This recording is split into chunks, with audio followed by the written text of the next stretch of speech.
Tudo bem? Espero que vocês estejam bem, estejam se cuidando. Então a gente vai falar de América aspectos físicos, né? E aí eu trago aqui para vocês em forma de slides, eu fazendo aqui as explicações em cima dos slides, beleza? Então aqui eu tenho o relevo falando de relevo da América, é um relevo que apresenta uma geomorfologia antiga, uma estrutura antiga, então é um relevo formado por um relevo antigo, beleza? Com uma grande quantidade de bacias sedimentares, isso caracteriza. Quando eu tenho uma bacia sedimentar, a gente trabalhou isso lá no sexto ano, quando falou de relevo. Quando eu tenho uma bacia sedimentar, é uma área que eu tenho um depósito de sedimentos. Então, ela acaba sendo uma área de estrutura geológica antiga. Mesmo assim, o relevo da América ainda vai ter presença de escudos cristalinos no leste da América do Sul, na parte central, na região das Guianas e no norte da América do Norte. O que são escudos cristalinos? São planaltos, né? A presença de planaltos.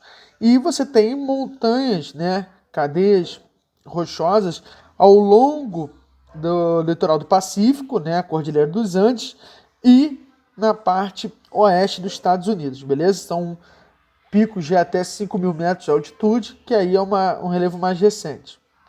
Então, avançando, como eu falei, na costa oeste ocidental, o continente, você tem grandes cadeias montanhosas. Na parte leste, o relevo é mais baixo, tá? Se destaca-se a Cordilheira dos Andes, que se origina do choque de placas, tá? E nos Estados Unidos, as montanhas rochosas, como a Serra Madre do México. Então, ali, a região de choque de placas, as setas sinalizam bem. Lá na Cordilheira dos Andes, o choque da placa de Nazca, que é a placa sul-americana. Então, as características desse relevo, né? Um relevo da Cordilheira dos Andes, um relevo elevado, com até 6.900 metros de altitude, é o pico mais elevado da América, a Aconcagua. Então, acaba sendo uma região de relevo recente, pois eu tenho ali o choque de placas. Então, na parte leste, é um relevo mais antigo, como eu falei, presença de planaltos, um relevo mais baixo, com alto desgaste erosivo. Tá? Então, algumas curiosidades. Esses slides que eu estou passando para vocês, ele vai estar disponível para vocês também de forma completa, tá bom? Então, vamos lá na parte central do continente, presença de planícies e planaltos, né? Sendo um relevo antigo, destaque-se a planície da Amazônia, a planície do Pantanal, a depressão do Chaco, que é na região central da América do Sul, e na América do Norte a planície central, como a planície do Mississippi e Missouri. Tá? Aí algumas curiosidades. Climas da América. O clima do continente americano, ele vai sofrer interferência do relevo, né, e das massas de ar e das correntes marítimas que atuam na determinada região. Tá? Clima das altas latitudes, eu tenho clima polar, clima temperado oceânico, continental, tem presença do clima mediterrâneo, na parte central um clima árido e semiárido, e o predomínio do clima tropical, né? Na parte da Amazônia, o clima equatorial, beleza? Então, as características do clima, eu tenho desde climas mais secos até climas mais úmidos, né? Devido aos fatores do clima. Também colocarei um vídeo sobre fatores do clima para vocês. Então, passando pela vegetação, eu tenho uma vegetação muito ligada ao clima, aos aspectos climáticos, né? A vegetação e o clima estão bem relacionadas.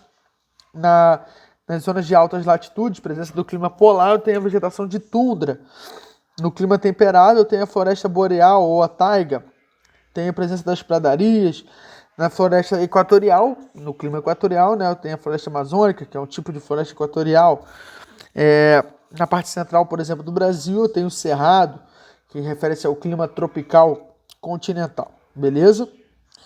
Então, adiantando, então aí as características da vegetação, tá? Esse slide vai estar disponível para vocês.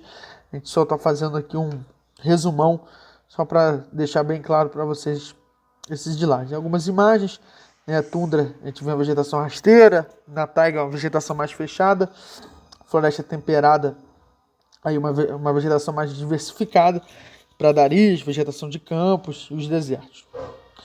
Aí segue as savanas, que é o caso do cerrado, é um tipo de savana, né? Floresta equatorial, floresta amazônica. E aí a biodiversidade, toda a fauna do continente americano. Em questão de hidrografia, eu vou ter 4 vertentes. A vertente do Ártico, do Pacífico, do Golfo do México e a vertente do Atlântico. Na vertente do Pacífico, eu tenho rios mais curtos, tá? Por causa da presença do relevo, como eu falei, o relevo mais próximo ao Oceano Pacífico, os rios são mais curtos e, sendo mais curtos, acabam sendo rios com menor intensidade de água. Na vertente do Atlântico, rios mais extensos, o caso do Rio Amazonas, Rio Negro, que nascem nos pontos mais altos do relevo e se estendem até o Oceano Atlântico. Vertente do Ártico, rios aí que passam grande parte do ano congelados devido à baixa temperatura. No Golfo do México, também a presença de rios de pouca extensão devido ao relevo. Tá? Então aí você tem as características das vertentes, como eu falei, beleza? Então as 4 vertentes e suas bacias hidrográficas. Tá? Então aí o destaque para as diferentes bacias hidrográficas existentes, destacando-se a bacia amazônica na América do Sul, Mississippi e Missouri na América do Norte, bacia Plantina na América do Sul, beleza? E aí algumas curiosidades sobre águas subterrâneas que deixarei aí para vocês, tá?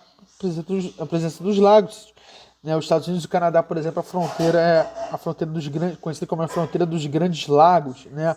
Os 5 grandes lagos que formam a região dos Grandes Lagos lá do Canadá e Estados Unidos, tá? Aí os lagos da América Central, América do Sul, beleza? A presença de correntes marítimas, como foi colocado para vocês no vídeo de fatores climáticos, a influência das correntes marítimas, as principais correntes existentes, tá bom? Então, galera, a explicação sobre a corrente do Golfo e a ressurgência, tá? A corrente que interfere, isso tudo tá lá no vídeo de fatores climáticos que está sendo postado para vocês. Beleza, galera? Então, esse aqui foi um apanhado geral sobre aspectos físicos da América. Esse slide e o vídeo de fatores climáticos vão estar disponíveis para vocês. Para caso de dúvidas, entre em contato comigo e a gente pode tirar nossas dúvidas e fazer nossas atividades com mais tranquilidade. Valeu? Um abraço a todos, se cuidem e fiquem